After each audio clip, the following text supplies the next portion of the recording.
안녕하세요. 자몽의 리치모닝 85번째 새벽 4시의 기적입니다. 오늘도 새벽 4시에 일어나서 행복한 새벽 시간을 보냈고요.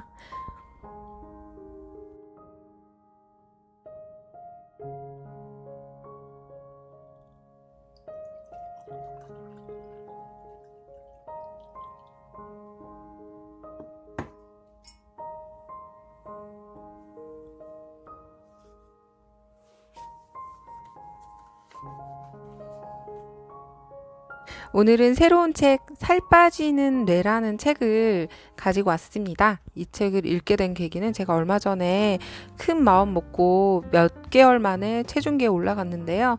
제 인생 최대의 몸무게를 찍고 너무 큰 충격을 받은 나머지 진짜 충격이었습니다. 그래서 이 책을 읽고 정말 그야말로 생존 독서인 거죠. 살 빠지는 뇌, 저의 뇌를 한번 바꿔보고 싶다라는 생각에 기존의 다이어트와는 다른 저의 뇌 자체를 바꾸고 싶다는 생각에 읽게 되었습니다.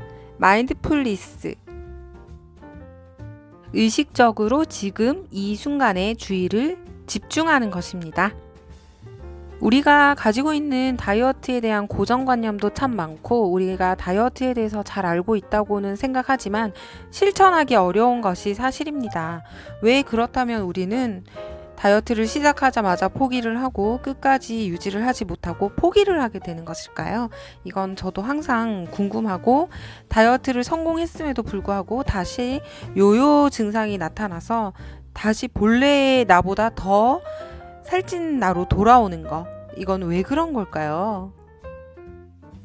다이어트에 대한 고정관념을 없애는 세 가지 발상 전환이 있습니다. 첫 번째는 음식이 아니라 식행동을 바꾸어라. 욕구를 억제하는 것이 아닌 조절을 해라. 배가 아니라 마음과 뇌를 채워라입니다. 그 얘기는 자주 들어보셨죠? 너 자꾸 그렇게 배고프다고 하는 거 마음이 허한 거 아니야? 라는 그런 말이요. 식행동의 문제는 내면이 채워지지 않은 것과 관련이 있다고 합니다.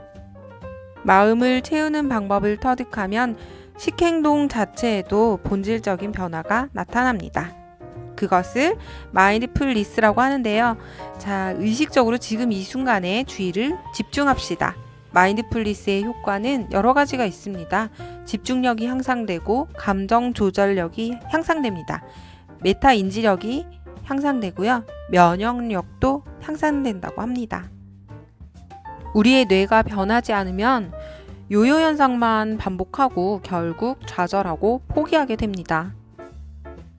뇌의 가소성이라는 말 들어보셨죠? 인간의 뇌는 지속적으로 자극을 주면 변화를 시킬 수 있습니다.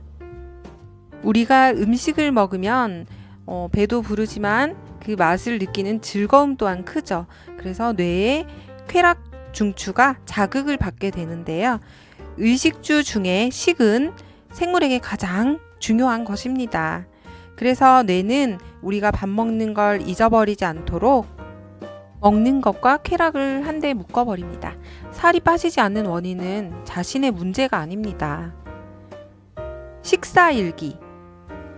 TV를 보거나 스마트폰을 보면서 우리는 무의식적으로 먹을 것이 앞에 있으면 손이 가고 먹게 마련입니다. 자동 운전 모드로 먹고 있지는 않은지 저도 가만히 생각을 해보니까요. 손이 자동으로 뻗어나갑니다. 입으로 집어넣습니다. 우리가 먹는 음식이 나 자신을 만든다고 하죠. 자, 그래서 우리는 하루 종일 우리가 뭘 먹었는지 무의식적으로 먹기 때문에 모를 때가 있습니다. 그래서 뭘 먹었는지 글로 써봅니다. 어떻게 먹느냐에 주의를 기울이면 체중을 유지하는데 효과가 있다고 합니다. 쾌락 중추. 쾌락 중추란 뇌의 용어가 들어가서 좀 말이 어려운데요. 음식에 들어있는 당질이 뇌의 복측 피계 영역을 자극하면 그곳과 이어진 축좌핵에서 도파민이 분비되는 일련의 구조를 가진다고 합니다. 지금까지의 다이어트 방법은 칼로리를 줄여라, 당질 섭취를 줄여라, 먹는 것은 쾌락이라는 뇌의 기본적 메커니즘을 완벽히 무시하고 있습니다. 우리의 마음은 흡사, 탁해진 강물과 비슷합니다. 이런저런 미래의 일들을 걱정하고 현재 직면한 스트레스에 시달리고 과거에 얽매여 버둥거리면서 바닥에 가라앉은 흙을 휘젓는 바람에 혼탁해진 강물과 같다고 할 수 있어요. 마음속에서 무슨 일이 일어나는지 보이지 않는 것도 당연합니다. 마인드풀리스가 강바닥에 가라앉은 흙을 깨끗이 치워줄 거예요. 그러면 강물이 점점 투명해지고 지금껏 보이지 않았던 것들이 보이게 됩니다. 우리의 뇌를 조금만 바꾸어도 힘들이지 않고 우리는 저절로 살이 빠지고 건강하고 행복한 몸을 가질 수가 있습니다. 그러고 보면 우리의 뇌라는 것은 참 복잡하기도 하고 어떻게 보면 단순하고 멍청하다고도 하는데요.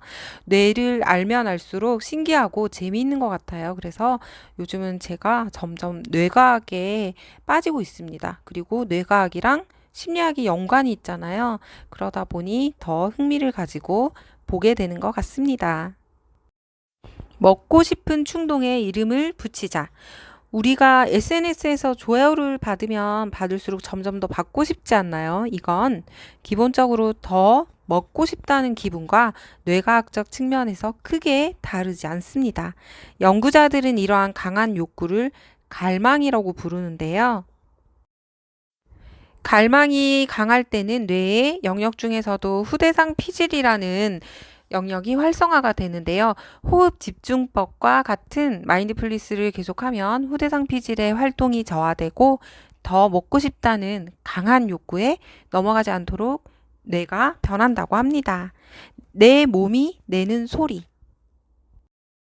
저는 사실 어릴 때는 몰랐는데 점점 나이가 들수록 내 몸이 내는 소리를 듣게 되고 내 안에 어떤 변화가 생겼다라는 느낌이 들기도 합니다.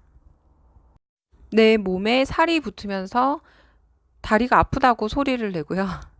내 몸이 스트레스를 받으면서 몸이 붓고 힘들다고 소리를 냅니다. 이제 더 이상 내 몸이 내는 소리를 무시하지 않고 들어주어야겠습니다. 식욕을 힘들게 억제하지 않고 적절히 다스리는 뇌과학 다이어트. 이 책은 내일도 이어서 소개해 드리도록 하겠습니다. 오늘도 함께 해주셔서 감사합니다.